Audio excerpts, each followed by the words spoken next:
قرارات جريئه واصلاح قادم، ده اللي شفناه بصراحه في اول اجتماعين لمجلس اداره اتحاد الكوره برئاسه المهندس هاني ابو ريده. يمكن يعني قرارات مهمه جدا جدا شفناها اكيد في اجتماع مجلس اداره اتحاد الكوره امبارح، يعني خاصه في التحكيم. ملف التحكيم واضح ان هيكون في خطوات جريئه لاصلاح المنظومه بشكل عام. يعني فكره ان اتحاد الكوره هو اللي يتحمل تكاليف الحكام، اعتقد انت بترفع عن كاهل الانديه جزء كبير جدا جدا، وبتحفظ كرامه الحكم المصري اللي كان يعني بيجد مهانه كبيره ان هو ياخد الفلوس بتاعته بعد كل مباراه، خصوصا من الانديه المهزومه. قصه رفع البدلات اعتقد برضو ان هي قصه مهمه جدا جدا عشان تبتدي ترتقي بالحكم وترتقي بتطويره، وكمان ده بالاضافه طبعا لاستخدام خبير تحكيمي اجنبي. يمكن اتحاد الكره بيكثف جهوده مع كولينا رئيس لجنه الحكام في الاتحاد الدولي عشان يجيب لنا خبير قوي خلال الفتره اللي جايه يكون موجود عشان يطور طبعا منظومه التحكيم. وكولينا نفسه رئيس لجنه الحكام في الفيفا، يعني في ظل طبعا العلاقات الطيبه مع اتحاد الكره المصري والمهندس هاني ابو ريده، هيكون موجود كمان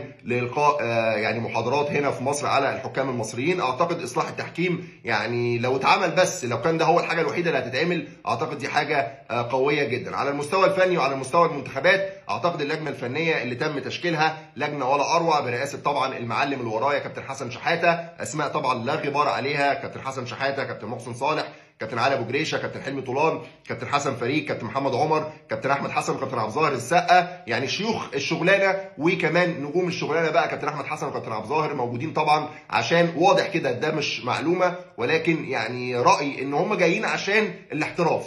اكيد المجلس اداره اتحاد الكره اللي موجود حابب ان هو يعني يظبط قصه الاحتراف. عايزين بقى نروح زي المغرب، نروح زي المنتخبات الكبيره ديت اللي راحت يعني في اتجاهات قويه جدا جدا بسبب سماحهم بالاحتراف. اعتقد الاثنين دول مفيش افضل منهم ان هم يساعدوا في تطوير منظومه الاحتراف، وان هو طبعا ده كل ده مرتبط بمساعده الانديه ومسانده الانديه وتعاون الانديه مع اتحاد الكوره عشان نزود عدد لاعبين المحترفين، يبقى عندنا عشرات بل مئات لعيبه محترفين على مستوى العالم. مصر 120 مليون، مش طبيعي تماما ان احنا يبقى عندنا 7 8 محترفين، ده امر مش طبيعي. لازم يكون عندنا يعني جيوش وكتيبه من المحترفين نبتدي بقى نختار ما بينها، وده اكيد هيعلي طبعا من فرص منتخبنا في البطولات وفي كاس العالم، وهيخلي حظوظنا قويه جدا جدا. فبالتالي يعني واضح ان اتحاد الكوره داخل سخن بشكل كبير، فبالتالي لازم نوجه لهم الشكر. يعني مهندس هاني ابو ريده طبعا رئيس الاتحاد، المهندس خالد درندلي طبعا نائب الرئيس، المستشار احمد حلمي الشريف، استاذ مصطفى ابو زهره، استاذ محمد ابو حسين، استاذ طارق ابو العينين، دكتور وليد درويش، واستاذ حماده الشربيني، واستاذه ايناس مظهر. نوجه لهم التحيه جميعا،